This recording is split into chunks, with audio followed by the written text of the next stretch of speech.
Hi this is Priya welcome to lucky news. Rajamahendravaram Rajiv Gandhi degree కళాశాల ప్రాంగణంలో పాత్రికేయుల సమావేశంలో అమలాపురం మాజీ ఎంపీ జీవీ హర్ష్ కుమార్ మాట్లాడుతూ మొన్న జరిగిన ఫిబ్రవరి 11న దళిత సింహ గర్జన సభ విజయవంతమైంది. వేలాది మంది ప్రజలు వచ్చారు. అందుకు ప్రజలకు జాతికి కృతజ్ఞతలు తెలుపుతూ 4 రోజుల క్రితం సిద్ధం రాప్తాడు సభ జరిగింది. ఈ సభలో జగన్ ప్రసంగిస్తూ ఉండగా జర్నలిస్టులపై అనైతికంగా దాడి చేశారు. సభలో జగన్ మాట్లాడుతూ ఉండగా చాలా దారుణం జరిగింది. ఇక్కడ కూడా జరగడానికి అనడానికి లేదు, ఎక్కడైనా జరగవచ్చు. ఈ దాడిని పూర్తిగా ఖండిస్తున్నాం. జర్నలిస్టులపై దాడులను సుప్రీంకోర్టు సుమోటోగా తీసుకోవాలి.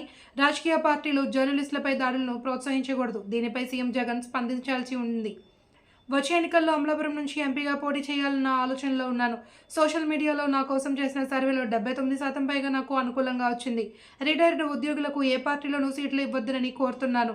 టీడీపీ జనసేన పొత్తులో భాగంగా ఉమ్మడి అభ్యర్థులను కూర్చుని మాట్లాడుకున్న తర్వాతే ప్రకటించుకోవాలి.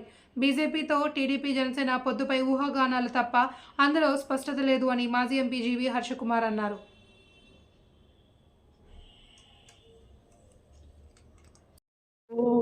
ఇటువంటి దాడులు చేయలే.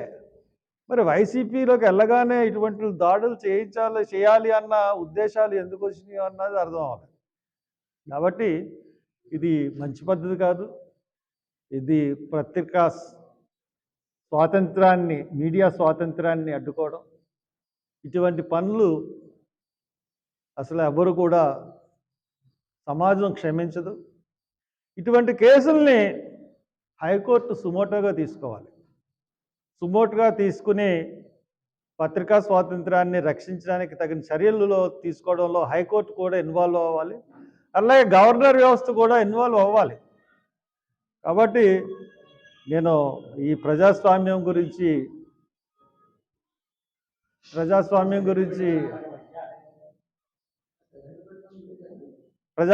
గురించి మరి అందరూ ఆలోచించాలి. అనదర్ థింగ్, నేను ఇంకొక విషయం చెప్పదలుచుకున్నాను. మీడియా మిత్రులందరికీ ధన్యవాదాలు చెప్తున్నాను. ఎంతోమంది వేలాదిగా జనాలు వచ్చారు.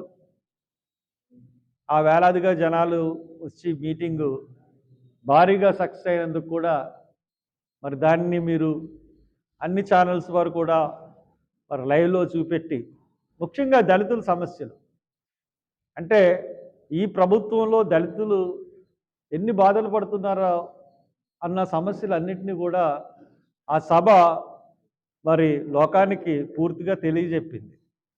ఎందువల్లంటే ఎంతమంది చనిపోయారు, ఎంతమంది మీద దాడులు జరిగినాయి, ఎవరెవరి మీద దాడులు జరిగినాయి అన్నీ కూడా ఆ సభలో చర్చించడం జరిగింది.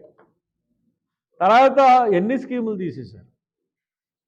ఈ స్కీములు తీసేయడం వల్ల ఈ దళిత జాతికి ఎంత నష్టం జరిగిందన్నది కూడా చాలా క్లియర్గా ఉంది. చాలా క్లియర్గా మేము ఇంక్లూడింగ్ ప్రభుత్వ కాలేజీల్లో కూడా రిజర్వేషన్స్ తీసేసే పరిస్థితికి ఈ ప్రభుత్వం వచ్చింది. కాబట్టి అన్నిటి మీద మేము ఖచ్చితమైన పిలిపించాం. ఈసారి ఎలక్షన్స్లో జగన్మోహన్ రెడ్డి గారిని పక్కన పెట్టండి, మీకు ఇష్టమైన పార్టీని ఎంచుకోండి అని చెప్పి ఇవ్వడం జరిగింది. కాబట్టి అది మరొకసారి గుర్తు చేస్తూ, ఈ మధ్యకాలంలో ఎలక్షన్ రాగానే చాలామంది దిగుతూ ఉంటారు. వాళ్ళు పార్టీల్లో పనిచేయరు.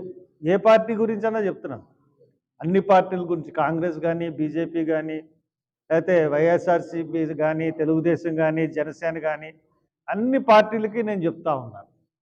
ఏంటంటే కొత్తగా ఎవరో రాగానే వాళ్ళకి టికెట్లు ఇస్తున్నారు, వాళ్ళు నెగ్గుతున్నారు, ఓడిపోతున్నారు, అది వేరే విషయం. అటువంటి వాటిని పార్టీలు ప్రోత్సహించకూడదు. ఎందు గురించి అంటే ముఖ్యంగా ఇది ఎస్సీ నియోజకవర్గాల్లో జరుగుతూ ఉంది. ఎస్సీ నియోజకవర్గాల్లో డబ్బులు సంపాదించగానే ఐఏఎస్ ఆఫీసర్లు అవ్వచ్చు, ఐఆర్ఎస్ ఆఫీసర్లు అవ్వచ్చు, లేకపోతే గ్రూప్ 1 ఆఫీసర్లు అవ్వచ్చు, ఎవరైనా సరే డబ్బులు సంపాదించగానే, డబ్బులతో కట్టలతో దిగ్గానే వాళ్ళకి సీట్లు ఇవ్వడం అన్న సంప్రదాయం అన్నది కొనసాగించకూడదు ఇక్కడి నుంచి పార్టీలు. దానికి అలా కాకుండా మీ పార్టీలో ఉన్న కార్యకర్తలు వాళ్ళు డబ్బులు ఖర్చు పెట్టకపోతే పార్టీ ఖర్చు పెట్టుకుని అటువంటి వాళ్ళని ఎంకరేజ్ చేయడం వల్ల అది ప్రజలకి సేవ చేయడానికి ఉపయోగపడుతుంది. ఇప్పుడు డబ్బులు పెట్టుకుని కొనుక్కున్నవాడు ఎంతవరకు ప్రజలకు ఉపయోగపడతాడు? మనం చూసాం చాలా నియోజకవర్గాల్లో, మన జిల్లా నియోజకవర్గాల్లోనే చాలామందిని చూసాం. ఇటువంటి పోకడలు పార్టీలకు మంచివి కాదు. ఎవరన్నా సరే, ఏ పార్టీ అయినా సరే